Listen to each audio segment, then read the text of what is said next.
नमस्कार, जय Hind. Current affairs के इस सीरीज में एक बार पुनः आप सभी का स्वागत है। आज के इस वीडियो में 5 से 6 सितंबर 2024 से संबंधित प्रश्नों को आप देखेंगे, जिसमें बिहार राष्ट्रीय अंतर्राष्ट्रीय तीनों घटनाओं का संग्रह होगा और हमेशा की तरह तमाम जानकारी हम यहाँ पर आपको विस्तृत तौर पर देने वाले हैं। अगर आप बीपीएससी एग्जाम की प्रिपरेशन में लगे हैं तो आपको बता दूं, ये चैनल बीपीएससी एग्जाम या फिर यूं कहें बिहार के प्रतियोगी परीक्षाओं पर केंद्रित है, जहां से आप अपनी प्रिपरेशन को बेहतर बना सकते हैं। अच्छा, अगर मूल रूप से 17वीं बीपीएससी प्रीलिम्स की प्रिपरेशन में आप हैं तो ये संभावित तिथि जो पहले 30 सितंबर थी, इसे बढ़ाकर किया गया है 17 नवंबर। ये प्रस्तावित तिथि है, संभावित तिथि बोल सकते हैं। इस तिथि को एग्जाम आयोजित होना है। हालांकि इसको लेकर विस्तृत विज्ञापन शीघ्र ही प्रकाशित किया जाएगा और जो यहाँ पर आपको हमने दिखलाया है, ये बीपीएससी के ऑफिशियल वेबसाइट पर डाला गया था। ठीक है, तो ये तिथि मान के चलिए नवंबर में आपका एग्जाम हो रहा है 17 तारीख को, ये संभावित तिथि है। इस तिथि को ध्यान में रखते हुए प्रिपरेशन में अब जोर शोर से लग जाइए, क्योंकि अब यहाँ से कोताही बिल्कुल बर्दाश्त नहीं होगी। अगर आपको सफलता चाहिए तो बेहतरीन तरीके से पढ़ना पड़ेगा और जो चीजें आप पढ़ चुके हैं उसे रिवीजन भी देना उतना ही आवश्यक है। खास करके करंट अफेयर्स के दृष्टिकोण से हम बात करें तो, क्योंकि इसमें जब चीजें आप पढ़ते हैं डे बाय डे, हो सकता है कि पिछला आप भूलते जाए, तो रिवीजन इसमें बहुत जरूरी होता है। ठीक है, चलिए सेशन की शुरुआत करते हैं पहले प्रश्न से, यानी कि जो पिछले वीडियो में एक प्रश्न हमने आपसे पूछा था। ये प्रश्न था कि निम्नलिखित में से कौन हाल ही में बिहार के नए पुलिस महानिदेशक यानी कि डायरेक्टर जनरल ऑफ पुलिस नियुक्त हुए हैं। देखिए यहाँ पर जो इसका राइट आंसर है, यह है विकल्प नंबर सी, यानी कि आलोक राज। इनसे पहले कौन थे? तो आर एस भट्टी यानी कि राजविंदर सिंह भट्टी थे, इनका स्थान लिया है आलोक राज ने। अतः विकल्प नंबर सी इस प्रश्न का राइट आंसर यहाँ पर हो जाएगा। अच्छा, यहाँ पर ये तो आपको ध्यान रखना ही रखना है, लेकिन इसके अतिरिक्त एक और जानकारी जो नई नियुक्ति हुई है बिहार के अभी वर्तमान में, यानी कि जो नए मुख्य सचिव बने हैं वो कौन है? तो अमृतलाल मीना है, जो कि आपको ये भी ध्यान रखना है उन्होंने ब्रजेश मेहरोत्रा की जगह ली है। तो जो नियुक्तियां होती रहती है, इन सारी चीजों को अपडेट जरूर रखिएगा। एक बात यहाँ पर मैं आप सबों को बोलना चाहूंगा, बहुत सारे लोग अब मैं देख रहा हूँ कमेंट भी करते हैं और कुछ लोगों से जो कॉल पे बात होती है, तो उन लोगों का कहना यह है कि सर नया करंट अफेयर्स पढ़ के अब क्या फायदा। देखिए, हमारे सीरीज की यही तो विशेषता है, जब आप चीजों को यहाँ पे पढ़ते हैं डे बाय डे, तो पुराना चीजें भी आपका यहाँ पर रिवाइज होते रहता है। तो यही एक बहुत बड़ा बेनिफिट है कि जो चीजें यहाँ पर हम आपको बतलाते हैं वो कहीं और आपको नहीं मिलेगा। बिहार के प्रतियोगी परीक्षाओं के लिए मूल रूप से यहाँ पर आप फोकस्ड रहिए, हमारी ये पूरी जिम्मेदारी है, हम आपको बेहतर देंगे। अच्छा, हमारे जितने भी स्टडी मटेरियल और नोट्स वगैरह हैं, आप चाहें तो हमारा जो एप्लीकेशन है बीएम ऑनलाइन लर्निंग, वहां से आप डाउनलोड कर सकते हैं इस वाले कोर्स से। इसमें अभी टीचर्स डे पर जो ऑफर आई थी, आज मध्य रात्रि को ये समाप्त हो जाएगी। जो लोग इच्छुक हैं, इस कूपन कोड को अप्लाई करते हुए महज 199 रुपये में तमाम स्टडी मटेरियल जो आपको यहाँ पर दिख रहा है, इसी में आपका टेस्ट सीरीज भी है, जो कि 130 प्लस टेस्ट आपको मिलेंगे। करंट अफेयर्स का पूरा कोर्स है, एक बीपीएससी एग्जाम के लिए जो कंप्लीट पैकेज होता है 2023 से अब तक का करंट अफेयर्स का, वो सभी आपको इसमें मिल जाएगा। खास बात यहाँ पर यह भी है कि सारे नोट्स इसमें जो मिलेंगे आपको, वो प्रिंटेबल फॉर्म में होगा। अब यहाँ पर आज के सेशन की हम शुरुआत करते हैं आज के इस वीडियो के पहले प्रश्न से। पहला प्रश्न है कि राष्ट्रपति द्रौपदी मुर्मू द्वारा 5 सितंबर 2024 को शिक्षक दिवस के अवसर पर बिहार के डैश शिक्षकों को राष्ट्रीय शिक्षक पुरस्कार 2024 से सम्मानित किया गया। यानी कि बिहार के कितने शिक्षक को सम्मानित किया गया राष्ट्रीय शिक्षक पुरस्कार से? देखिए, बिहार के संदर्भ में ये प्रश्न है, राइट आंसर होगा बिहार के 2 शिक्षक को। विकल्प नंबर ए यहाँ पर इस प्रश्न का राइट आंसर हो जाएगा। आपको बता दूं कि 15वीं व मौजूदा राष्ट्रपति जो वर्तमान में है द्रौपदी मुर्मू, इनके द्वारा नई दिल्ली में 5 सितंबर को शिक्षक दिवस के मौके पर बिहार के 2 शिक्षकों को राष्ट्रीय शिक्षक पुरस्कार से सम्मानित किया गया। दोनों को आप यहाँ पर तस्वीर में देख सकते हैं। अब इन दोनों का नाम भी आपको याद रखना बहुत ही आवश्यक है। ध्यान दीजिएगा, जो सम्मानित शिक्षक है उनमें मधुबनी की शिक्षिका डॉक्टर मीनाक्षी कुमारी और कैमूर के शिक्षक सिकेंद्र कुमार सुमन का नाम शामिल है। तो ये दोनों नाम को यहाँ से आपको बखूबी ध्यान रखना है। आगे हम बात करें मीनाक्षी कुमारी के बारे में। दोनों नाम में से मीनाक्षी कुमारी के बारे में यहाँ पर कुछ पॉइंट हमने आपके समक्ष रखा है, क्योंकि मीनाक्षी कुमारी से संबंधित कुछ पॉइंट मुझे लग रहा है कि एग्जाम में अगर यहाँ से प्रश्न बनते हैं तो निश्चित तौर पर यही सारे पॉइंट से पूछे जाएंगे। एक तो सबसे बड़ा पॉइंट जो ये है कि पैड वुमेन के नाम से मशहूर ये है मीनाक्षी कुमारी। आपसे पूछा जा सकता है कि मीनाक्षी कुमारी किस नाम से मशहूर है, तो पैड वुमेन, जो कि पैडमैन एक मूवी आई थी, उसी का ये फीमेल वर्जन आप बोल सकते हैं। पैड वुमेन नाम से मशहूर मीनाक्षी कुमारी को बिहार सरकार ने 2022 में भी राजकीय शिक्षक पुरस्कार से सम्मानित किया था। ये बातें आपको ध्यान रखना है, राजकीय शिक्षक पुरस्कार की भी घोषणा होती है और 5 सितंबर को शिक्षकों को सम्मानित किया जाता है। आइए इसको लेकर कुछ पॉइंट देख लेते हैं। देखिए यहाँ पर उसी के बारे में, उसी के संदर्भ में ये पॉइंट है कि इसके अतिरिक्त श्री कृष्ण मेमोरियल हॉल पटना में आयोजित एक कार्यक्रम में बिहार के 41 शिक्षकों को राजकीय शिक्षक पुरस्कार 2024 से सम्मानित किया गया। और आपको यहाँ पर ये ध्यान रखना है कि मौजूदा समय में जो बिहार के शिक्षा मंत्री हैं सुनील कुमार, हालांकि वो यहाँ पर हमने ऐड नहीं किया है, आप लोग ऐड कर लीजिएगा, सुनील कुमार के द्वारा 41 शिक्षकों को राजकीय शिक्षक पुरस्कार से सम्मानित किया गया। एक बात आपको यहाँ पर यह भी समझना है, 2024 में 41 शिक्षकों को ये राजकीय शिक्षक पुरस्कार से सम्मानित किया गया। लेकिन अगर हम पिछले साल की बात करें तो पिछले साल 20 शिक्षकों को, और उससे पिछले 2022 में भी 20 सरकारी शिक्षकों को यह पुरस्कार से सम्मानित किया गया था। ये मुझे लगता है कि अब तक के बिहार के इतिहास में पहली बार है जब इतने अधिक शिक्षकों को एक साथ इतना कह सकते हैं पुरस्कार दिया गया है, 41 शिक्षकों को। ठीक है, तो केवल आपको राष्ट्रीय ही नहीं बल्कि राजकीय स्तर का भी जो पुरस्कार है उसे ध्यान रखना है। आइए इसको लेकर कुछ और भी पॉइंट को हम देखते हैं जो आपके लिए इंपॉर्टेंट है, जो आपसे पूछे जा सकते हैं। एक जो कॉमन प्रश्न बन सकता है कि अभी 5 सितंबर को 2024 में राष्ट्रपति द्रौपदी मुर्मू द्वारा कितने शिक्षकों को सम्मानित किया गया?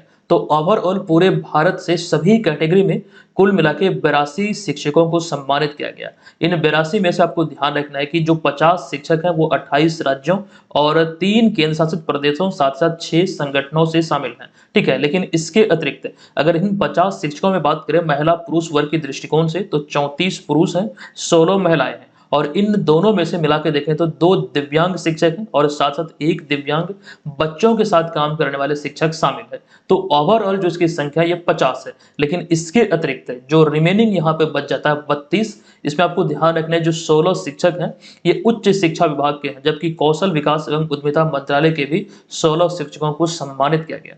तो ओवरऑल आपको यहाँ पर यह ध्यान रखना है कुल मिला के 82 शिक्षकों को सम्मानित किया गया राष्ट्रीय शिक्षक पुरस्कार 2024 से राष्ट्रपति द्रौपदी मुर्मू के द्वारा। आइए बिहार के संदर्भ में हम इसको देखते हैं। नेशनल टीचर्स अवार्ड की बात करें तो इस वर्ष तो बिहार के 2 शिक्षकों को सम्मानित किया गया है, जो नाम यहाँ पर भी आप देख रहे हैं। लेकिन हम पिछले 2-3 वर्षों की बात करें तो वो आप यहाँ पे देखेंगे। देखिए 2024 को लेकर जानकारी हमने आपको दे दिया, ये आपको ध्यान रखना है। लेकिन 2023 में बिहार के 3 शिक्षक सम्मानित हुए थे, यहाँ पर वो नाम आपको दिख रहा है। इससे पहले 2022 में 2 शिक्षकों को सम्मानित किया गया था, जो यहाँ पर आपको दिख रहा है। ऐसा नहीं है कि सिर्फ 2024 वाला ही आपसे पूछा जाएगा, बल्कि 2023 भी पूछा जा सकता है, 22 भी पूछा जा सकता है।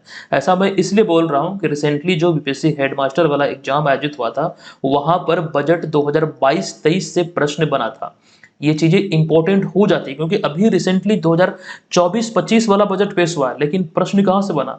2022-23 के बजट से। तो इस चीज को लेकर प्रिपेयर रहिए। अगर आप बीपीएससी एग्जाम के प्रिपरेशन में लगे हैं तो 2-3 वर्ष के प्रश्न जो बनते हैं करंट अफेयर्स के, जो इंपॉर्टेंट होते हैं, समान रूप से तो आपको लगभग 1 से 1.5 साल का ही पढ़ना है, लेकिन कुछ प्रश्न ऐसे होते हैं जो इंपॉर्टेंट होते हैं, उस पर आपको ध्यान केंद्रित करना है और वो पूरी जिम्मेदारी हम पे छोड़ दीजिए। इस सीरीज को आप फॉलो कीजिए, यहाँ से भरपूर वो सारी चीजें आपका हो जाएगा।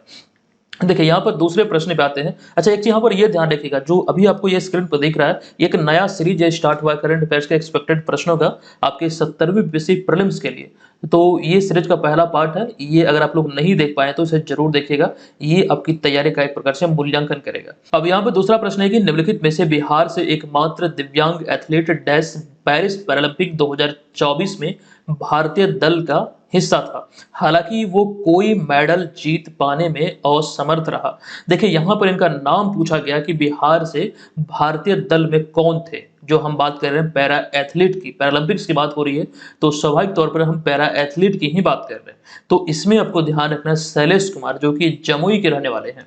अतः विकल्प नंबर बी यहाँ पर इसका राइट आंसर हो जाएगा। ये सारे नाम इंपॉर्टेंट होते हैं। आइए इसको देखते हैं, जो डिटेल इंफॉर्मेशन आपके समक्ष हमने रखा है। पहला पॉइंट है कि पेरिस पैरालंपिक 2024 का जो आयोजन है 28 अगस्त को इसकी शुरुआत हुई, 8 सितंबर 2024 तक ये आयोजित किया जाएगा।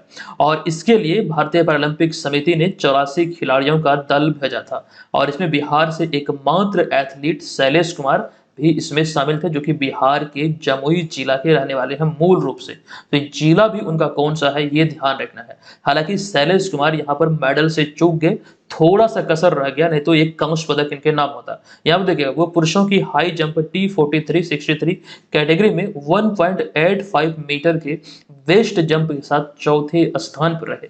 मेडल से महज 0.03 मीटर से मतलब वो चूक गए, कांस्य पदक नहीं तो उनके नाम हो जाता। ठीक है, ये यहाँ पर आपको ध्यान रखना है। हालांकि इसी कैटेगरी में भारत को 2 मेडल हासिल हुआ है। ये बिहार के नाम तो नहीं रहा, लेकिन भारत के नाम जरूर रहा। देखिए, शरद कुमार ने 1.88 मीटर जंप कर सिल्वर मेडल जीता, जबकि मरियप्पन थंगावेलु ने 1.85 मीटर जंप कर तीसरा स्थान हासिल किया।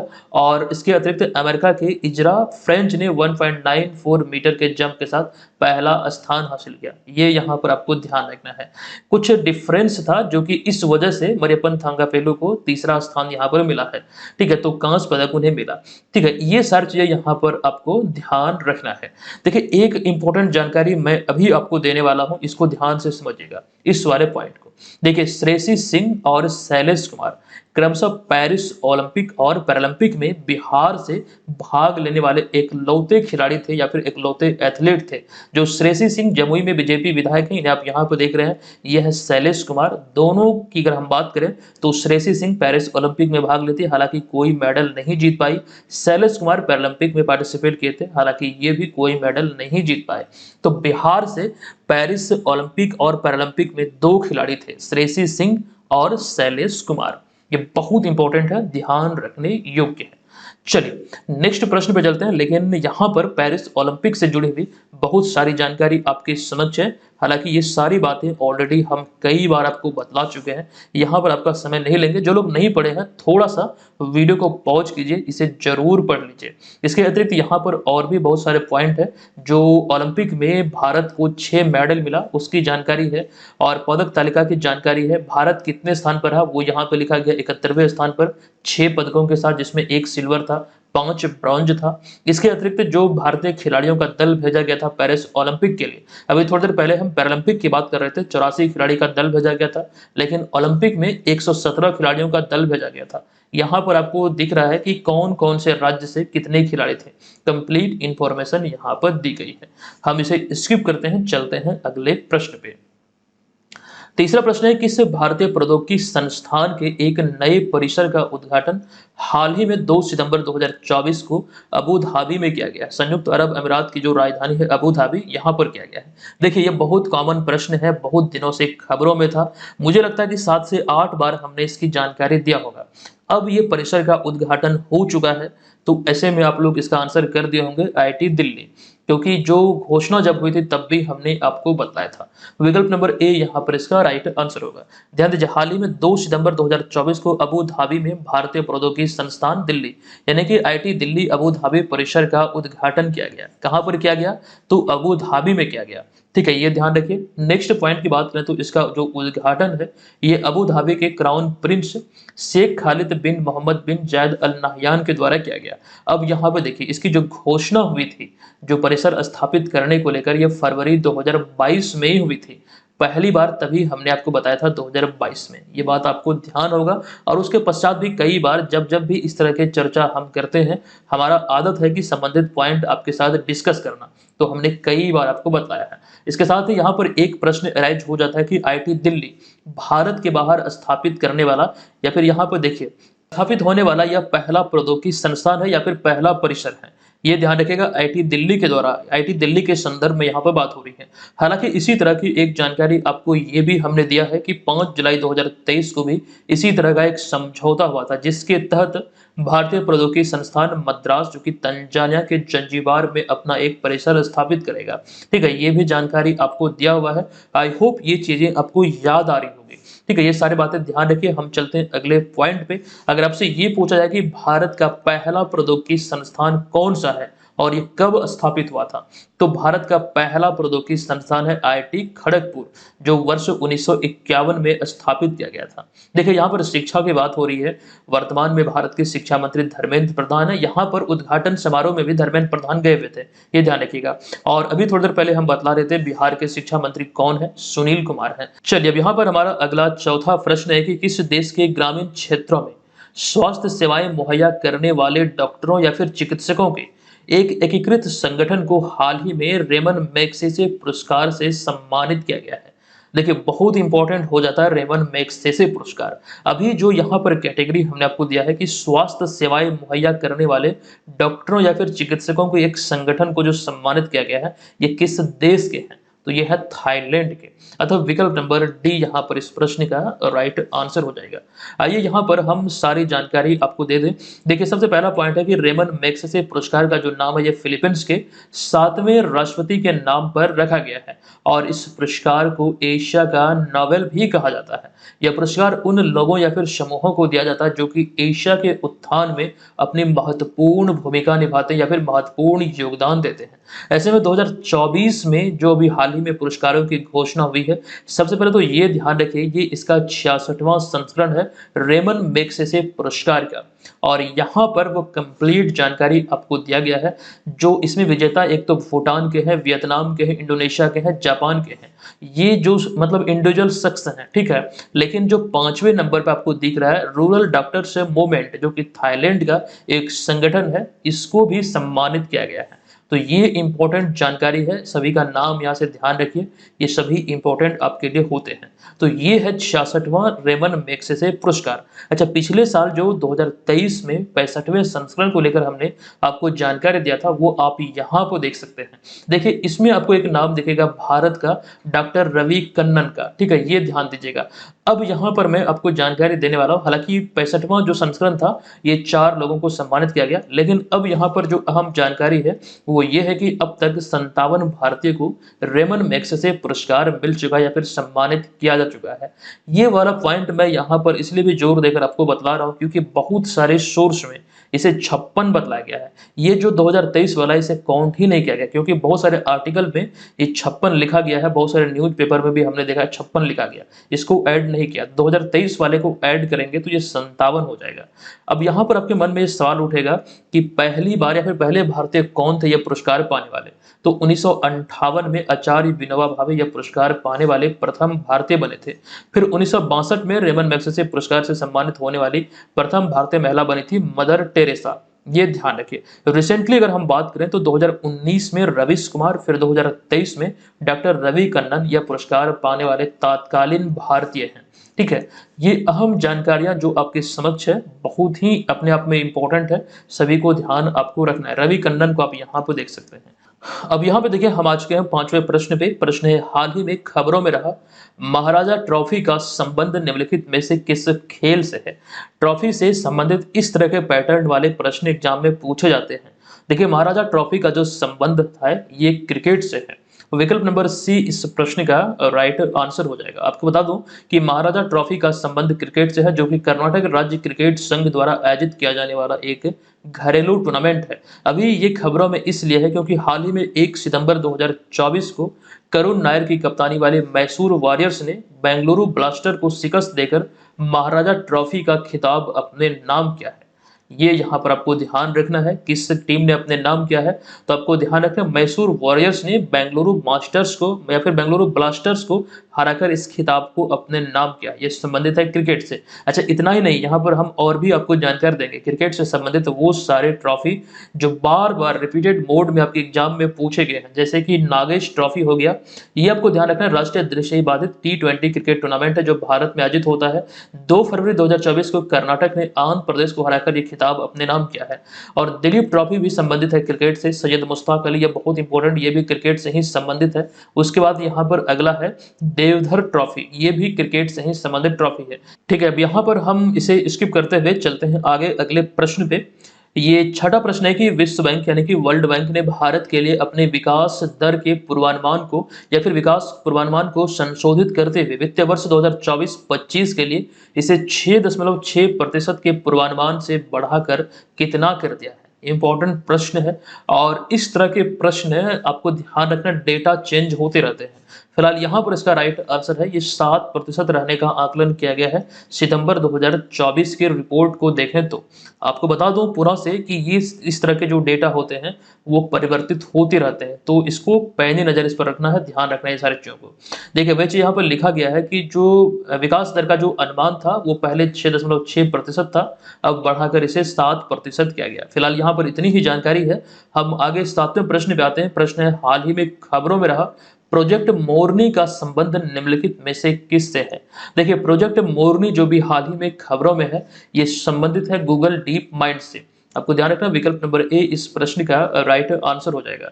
देखिए गूगल की सहायक कंपनी गूगल डीप माइंड की भारत इकाई मोरनी या फिर भारत के लिए मल्टी मॉडल प्रतिनिधित्व, जो कि इस नाम से एक भारतीय भाषा कृत्रिम बुद्धिमत्ता परियोजना पर काम कर रही है। इसका लक्ष्य समावेशी यानी कि इंक्लूसिव और इक्विटेबल न्याय संगत भारतीय एआई का निर्माण करना है और इसके लिए 125 भारतीय भाषाओं और बोलियों को ये कवर करेगा। ठीक है, ये कहीं ना कहीं लैंग्वेज से ही संबंधित है। अभी यहाँ पर ये इसलिए खबरों में क्योंकि इसको लेकर अभी एक कार्यशाला आयोजित हुई थी, जिसके बाद ये मीडिया में है। अच्छा, यहाँ पर ये बात ये भी ध्यान रखिए, इसके लिए गूगल की शोध प्रयोगशाला एक परियोजना वानी शुरू करके इन भाषाओं के लिए डेटा सोर्स करने की चुनौती को हाल ही में पूरा किया, तो इस वजह से भी ये खबरों का विषय है। देखिए भारत में जितनी भी भाषाएं बोली जाती है, यहाँ पर सिर्फ भाषा ही नहीं, बोलियों को भी, देखिए भाषा तो एक अलग बड़ा लेवल हो गया बोलियों का, भाषा और बोलियों सभी को ये कवर करेगा। ठीक है, ये एक प्रकार से मतलब संग्रहित करेगा एक जगह। ठीक है, तो ये आपको यहाँ पर ध्यान रखना है। और यहाँ पर हम भाषाओं की बात कर रहे हैं, तो एक जानकारी मैं आपको ये भी देना चाहूंगा कि संविधान की 8वीं अनुसूची में जो 22 भाषाएं शामिल है, जो आपको यहाँ पर दिख रहा है, इन सभी को भी ये कवर करेगा। इसके अतिरिक्त जो खास करके जो छोटे छोटे क्षेत्रों में जो बोलियां बोली जाती है, उन सभी को भी इसमें कवर किया जाएगा। तो कुल 125 भारतीय भाषाओं और बोलियों का चयन किया गया है। अच्छा, यहाँ पर संविधान की 8वीं अनुसूची की अगर हम बात करें, यहाँ से संबंधित एक प्रश्न तो कॉमन रूप से ये बनता है कि वर्तमान में कितनी भाषाएं इसमें शामिल है, तो 22 भाषाएं। लेकिन यहीं से एक प्रश्न आपसे घुमा के ये पूछा जा सकता है कि प्रारंभ में 8वीं अनुसूची में कितनी भाषाएं थी, कितनी भाषाओं को संवैधानिक मान्यता दी गई थी। तो यहाँ पर बहुत सारे लोग अगर जो नहीं पढ़े हैं तो कंफ्यूज हो सकते हैं। तो 14 भाषाओं को संवैधानिक मान्यता दी गई थी। अगर आपसे ये पूछे कि बिहार की कितनी भाषाएं मूल रूप से इसमें शामिल है, तो बिहार की एकमात्र है जो आप यहाँ पर देख रहे हैं, मैथिली। ठीक है, ये आपको यहाँ पर ध्यान रखना है। भोजपुरी अभी इसमें शामिल नहीं है, हालांकि भोजपुरी समाज पिछले कई वर्षों से इसे इस सूची में शामिल करने के लिए, अनुसूची में 8वीं अनुसूची में शामिल करने के लिए प्रयासरत है। तो ये भी चीजें यहाँ से समझना है कि भोजपुरी इसमें वर्तमान समय में नहीं है। चलिए आगे चलते हैं। अगला हमारा 8वां प्रश्न है कि भारत का पहला बहुराष्ट्रीय हवाई अभ्यास तरंग शक्ति 2024 का आयोजन 6 से लेकर 14 अगस्त 2024 तक सुलूर तमिलनाडु में किया गया था। बताएं कि इसका दूसरा और अंतिम चरण 29 अगस्त से 14 सितंबर तक कहां आयोजित किया गया है? देखिए इसका राइट आंसर होगा जोधपुर राजस्थान। ये बातें हम तब भी आपको बतलाए थे जब पहले संस्करण को लेकर आपको जानकारी दे रहे थे। इसका दूसरा संस्करण जोधपुर राजस्थान में प्रस्तावित था। देखिए यहाँ पर वही जानकारी लिखी गई है कि भारत का पहला बहुराष्ट्रीय हवाई अभ्यास तरंग शक्ति 2024 का जो आयोजन है, ये 6 से लेकर 14 अगस्त 2024 तक सुलूर तमिलनाडु में किया गया, जिसमें 30 देशों ने हिस्सा लिया था। हालांकि इसका दूसरा चरण जो है ये 29 अगस्त से 14 सितंबर तक वायुसेना स्टेशन जोधपुर राजस्थान में आयोजित किया गया या फिर किया जा रहा है। 29 अगस्त को इसकी शुरुआत हुई है, 14 सितंबर तक ये चलेगी। अब यहाँ पर आपको ध्यान रखना है, इस जो वायु अभ्यास की हम बात कर रहे हैं, जो वायु अभ्यास है तरंग शक्ति, इसमें आपको ध्यान रखना है कि भारत की तरफ से या फिर इस अभ्यास में राफेल, सुखोई, मिराज, जगुआर, तेजस जैसे विमान, जो खास करके लड़ाकू विमान है, वो इसमें भाग लिए हैं। तो ये भी चीजें यहाँ पर आपको समझना है, ये चार चीजें भी एग्जाम में पूछे जाती है। अब यहाँ पर आपको बतला दूं, यह पहली बार है जब भारत में अभ्यास तरंग शक्ति का आयोजन किया गया है, जिसमें 11 भाग लेने वाले देश और 18 पर्यवेक्षक देश शामिल हुए हैं। एक बात यहाँ पर यह भी समझना है कि चरण 2 में जो देश शामिल है 11 देशों में से, इसमें आपको ध्यान रखना Bharat, Australia, Greece, Sri Lanka, UAE, Japan, Singapore और अमेरिका इसमें शामिल है। कुल 8 देश चरण 2 में भाग लिया है। अब यहाँ पर हमारा अगला नवा प्रश्न है कि निम्नलिखित में से किनकी जोड़ी ने पेरिस ओलंपिक खेल 2024 में मिश्रित टीम कंपाउंड तीरंदाजी प्रतियोगिता में कांस्य पदक अर्थात ब्रॉन्ज मेडल जीता है? तो इसका जो राइट आंसर है यह है विकल्प नंबर ए, यानी कि शीतल देवी और राकेश कुमार की जो जोड़ी है मिश्रित कंपाउंड टीम ने इस ब्रॉन्ज मेडल का खिताब को अपने नाम किया है। अच्छा, यहाँ पर पेरिस ओलंपिक की बात हो रही है, थोड़ी देर पहले ही हमने जानकारी आपको दिया है और पिछले मतलब 28 अगस्त से, मतलब जब से प्रतियोगिता शुरू हुई तब से लेकर जितने भी खास करके प्रश्न बने हैं पैरालंपिक से संबंधित वो हम आपको इस सीरीज में बतलाते जा रहे हैं। ठीक है, तो सभी चीजों को एक जगह नोट जरूर कीजिएगा। 10वां प्रश्न है कि हाल ही में आयोजित डुरंड कप के कौन से संस्करण का खिताब north east United football club ने मोहन बागान सुपर जायंट को हराकर जीता है। देखिए, ये डुरंड कप का अगर हम संस्करण की बात करें तो इसका 133वां संस्करण का खिताब अभी हाल ही में ये north east United football club ने अपने नाम किया है। देखिए, इसके बारे में पॉइंट लिखा गया कि डुरंड कप का 133वां संस्करण 27 जुलाई को इसकी शुरुआत हुई थी, जो कि 31 अगस्त 2024 तक ये कोलकाता, कोकराझार असम, जमशेदपुर झारखंड और शिलोंग मेघालय में संयुक्त रूप से आयोजित किया गया। इन सारे जगहों पर डुरंड कप का 133वें संस्करण का जो मैच था वो आयोजित हुआ इन सभी जगहों में। और इनमें से जो एक जगह है जमशेदपुर, जो कि आपको ध्यान रखना है, जमशेदपुर झारखंड का एक शहर है और यहाँ पर डुरंड कप की जो मेजबानी हुई थी, जो आयोजन हुआ था, ये पहली बार इस शहर के द्वारा किया गया। और इसका जो खिताबी मुकाबला था 133वां संस्करण का, ये विवेकानंद युवा भारती क्रीड़ांगन कोलकाता पश्चिम बंगाल में खेला गया, जिसमें गुवाहाटी स्थित north east United football club ने फाइनल में एक पेनल्टी शूटआउट में जो गत विजेता टीम थी मोहन बगान सुपर जायंट, इसको 4-3 से हराकर अपना पहला डुरंड कप का खिताब जीता है। ठीक है, तो ये पॉइंट ध्यान रखिए, कौन विजेता रहा, कौन उप विजेता रहा। यहाँ पर एक बात आपको ये भी समझना है कि डुरंड कप के इतिहास में मोहन बगान सुपर जायंट फुटबॉल क्लब की बात करें तो ये सबसे सफल टीम है। 17 बार जीतकर ये सबसे सफल टीम है। हालांकि इस बार उन्हें हार का सामना करना पड़ा। जो टीम जीती है वो north east United football club है, जो कि पहली बार ये डुरंड कप का खिताब को अपने नाम किया है। ठीक है, तो ये सारी चीजें ध्यान रखने योग्य है। अगला प्रश्न है कि G20 समूह के राष्ट्रीय अध्यक्षों एवं शासनाध्यक्षों का 19वां शिखर सम्मेलन नवंबर 2024 में ब्राजील के डैश शहर में आयोजित किया जाएगा। तो घोषणा के आधार पर यह ब्राजील के रियो डी जेनेरियो शहर में आयोजित किया जाएगा। अतः विकल्प नंबर ए इस प्रश्न का राइट आंसर होगा। एक चीज समझने वाली बात यहाँ पर यह है कि 2023 में जो भारत के पास G20 कमान थी, भारत की अध्यक्षता में नई दिल्ली भारत मंडपम में 18वां G20 शिखर सम्मेलन आयोजित हुआ था। वहीं पर ब्राजील को G20 की कमान सौंपी गई थी। ठीक है, तो 19वां G20 शिखर सम्मेलन ब्राजील की मेजबानी में आयोजित होना है। ठीक है, ये तमाम चीजें ध्यान रखिए। अच्छा, एक प्रश्न और भी अराइज होगा कि भारत को G20 की कमान किस देश से मिले थे, तो इंडोनेशिया से मिले थे। अगला 12वां प्रश्न है कि पेरिस ओलंपिक 2024 में पुरुषों के व्यक्तिगत तीरंदाजी रिकर्व ओपन स्पर्धा में भारत के किस एथलीट ने गोल्ड मेडल यानी कि स्वर्ण पदक जीता है, तो इनका नाम है हरविंदर सिंह। और इस तरह से अगर हम बात करें तीरंदाजी प्रतियोगिता में किसी खिलाड़ी ने पैरालंपिक में गोल्ड मेडल जो जीता है, इस तरह से हरविंदर सिंह पहले ऐसे भारतीय बने हैं। मोस्ट इंपॉर्टेंट पॉइंट की श्रेणी में रखेंगे। पैरा एथलीट में देखें तो तीरंदाजी में ये भारत के लिए पहला गोल्ड है, जो कि हरविंदर सिंह ने अपने नाम किया है। बीबीआई प्रश्नों की श्रेणी में रखिए। हम फिलहाल इसे स्किप करते चलते हैं आज के इस वीडियो के प्रश्न की ओर। प्रश्न है कि फ्रांस में आयोजित पेरिस ओलंपिक खेल 2024 में पुरुषों के जेवलिन थ्रो F64 वर्ग में डैश ने स्वर्ण पदक जीता है। किस खिलाड़ी ने भारत को स्वर्ण पदक दिलाया है? आप लोग इसका आंसर कमेंट बॉक्स में करिए। और जो ऑफर को लेकर हम जानकारी आपको दे रहे थे, आप इस कूपन कोड का इस्तेमाल करके इस वाले कोर्स को जरूर ज्वाइन कर लीजिए। इसी वाले कोर्स में ऑफर है, सिर्फ इसी कोर्स में ये कूपन कोड आपका अप्लाई होगा। 199 रुपये में आप इसका लाभ ले पाएंगे। ऑफर आज मध्यरात्रि ये 6 सितंबर तक वैध है। आप इसका भरपूर लाभ उठा के हमारे तमाम स्टडी मटेरियल को यहाँ से प्राप्त कर सकते हैं। एक बार पुनः बता दूं, इसमें जितने भी स्टडी मटेरियल आपको मिलेंगे सभी प्रिंटेबल फॉर्म में होंगे, आप सभी को प्रिंट कर सकते हैं। चलिए हम मिलते हैं आपसे नेक्स्ट वीडियो में, तब तक के लिए धन्यवाद। जय हिंद।